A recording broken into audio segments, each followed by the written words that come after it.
Hey guys, Hachi Clan campaign, part 4. Here we go.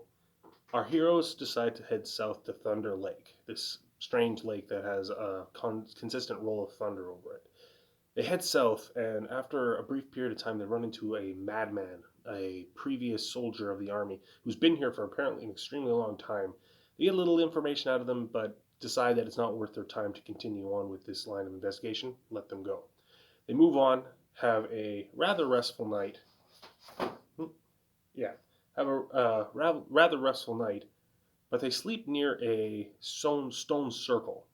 The stone circle in question has a strange property. After a few arcana checks, they check the circle and it has a bit magnetic quality to it. So they do more or less the ritual of this circle, which is to put pieces of steel by all sides. And our handy dandy, let's see if I can find him here, Mr. Harvey, our emissary.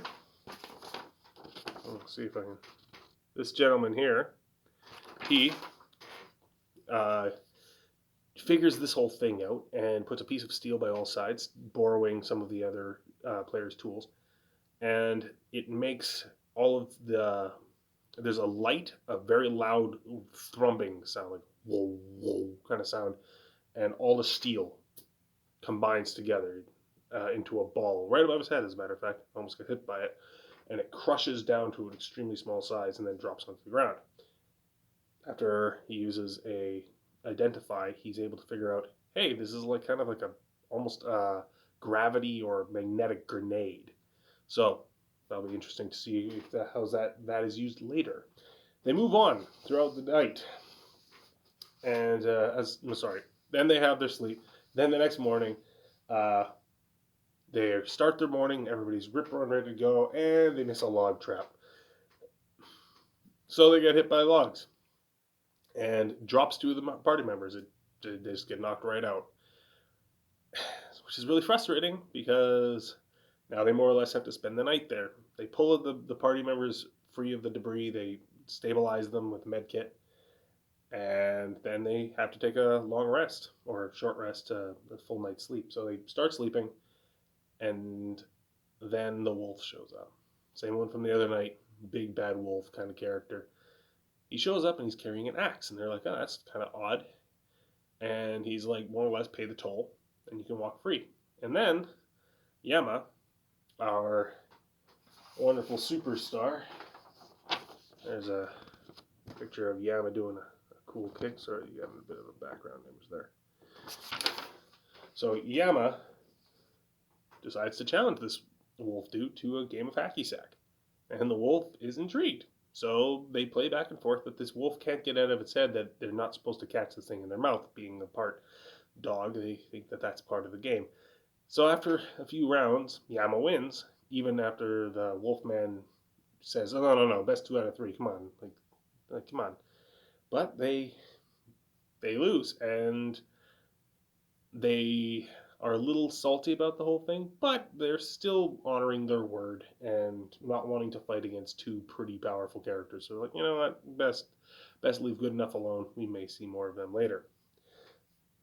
After that, the characters sleep, wake up the next morning, and now they're pretty frustrated. They haven't got very far, and they've already lost two characters that they were able to recover. But you know, hit dice are really, really important when you're, in the forest and you don't technically get long rests that easily. So they're walking towards the Thunder Lake, and then they come across a forest ancient. And the forest ancient asks something like this: "My forest is dying." And, they're like, "Well, why?" And he's more or less tells them that the lake that's here is poisoning the land somehow. And he's like, "Okay, let's figure that out." So they go to the lake. They get there and they hear a rumble, the thunder of Thunder Lake. They hear it. They're like, "Oh, that's weird. It is actually there's actually a rumble over this lake. There's actually some kind of thunder here." And after a little bit, Yama, our the member of the Shakai, who have a lot of them, they're like, that's not thunder. That's cannon fire. That's very odd. And then as they walk around outside of this lake, they hear bells ringing. And they're like, "That's very strange." Now, obviously, Llewellyn, our handy dandy ranger character, here he is right there. Sorry, there's a little bit of shadowing from the background image there, but there he is.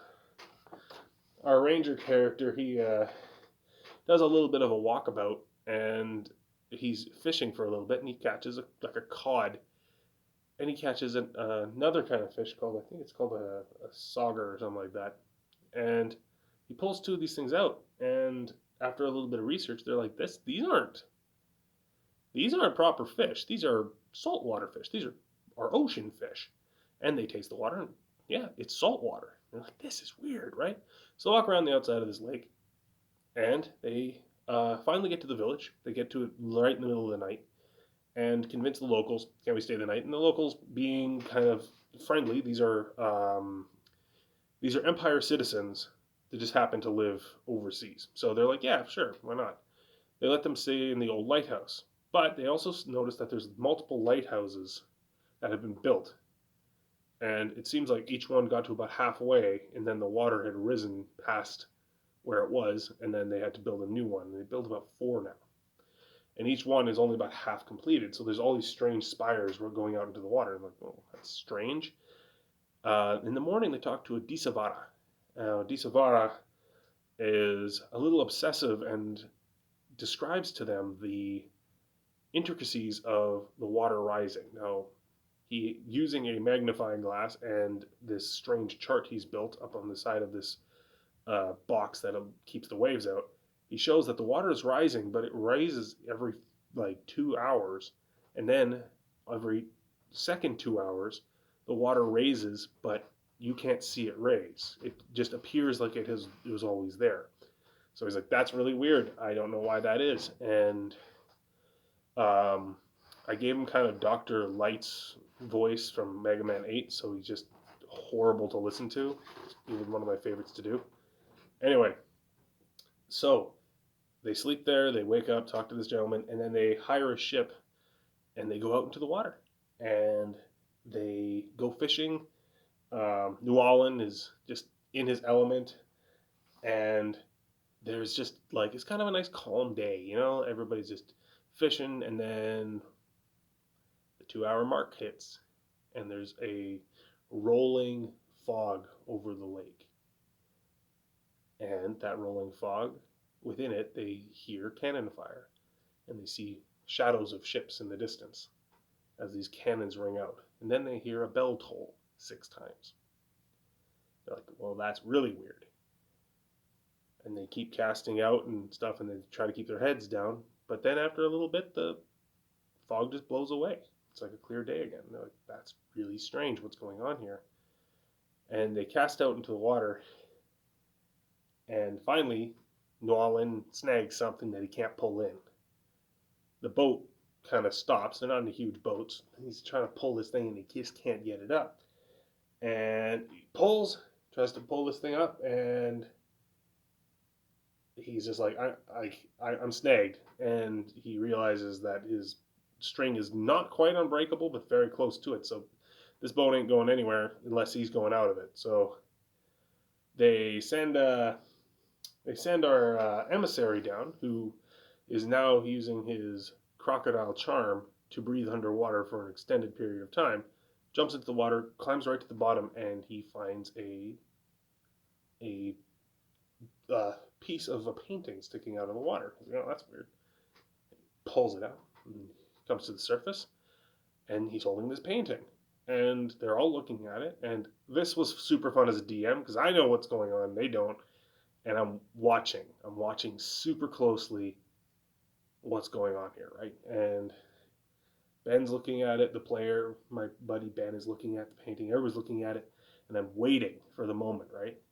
And like session's more or less over, and Ben grabs the painting and puts it into his bag, and as he does that, I see his fingers run across the surface of the bag, and I tell him his player disappears. And he goes, what? And I said, your character's gone.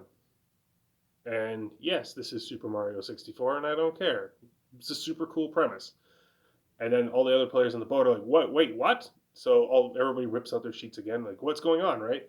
And then Llewellyn grabs an arrow and touches the painting just to see, and he's gone immediately. And they're like, okay, so now I have to run 2 sessions, 2 with the characters that have now disappeared into this painting, and a session with Yama and our sergeant character, who is right here. Here we go. Here's the last character. There's my beautiful wife Tanya's character. It's Ritsu. And yeah, so really, really good session all through. Good rolls. A lot of fun little role play. Not a lot of combat lately. I love combat. I'm a huge fan of combat, but it just hasn't been happening, and that's okay. Uh, I like when players find creative solutions, and for me, most monsters or animals don't want to fight you, especially if they're sentient. If they think that they're going to get really hurt, because you know a lot of damage, even if they live through it, and it's not worth it sometimes. So yeah, so that was a session more or less in a nutshell. We're gonna have 2 interesting sessions, one with my one group and one with the other group to see kind of how that goes. A lot of potential for weirdness because I learned about imaginary numbers from my little brother, and imaginary numbers are really, really weird because they don't work on the number line normally. I figured that'd be a really interesting premise for a parallel dimension. So that will be next time. Anyway, thank you guys for watching. Next time in Yule, and have yourselves an excellent day. Bye.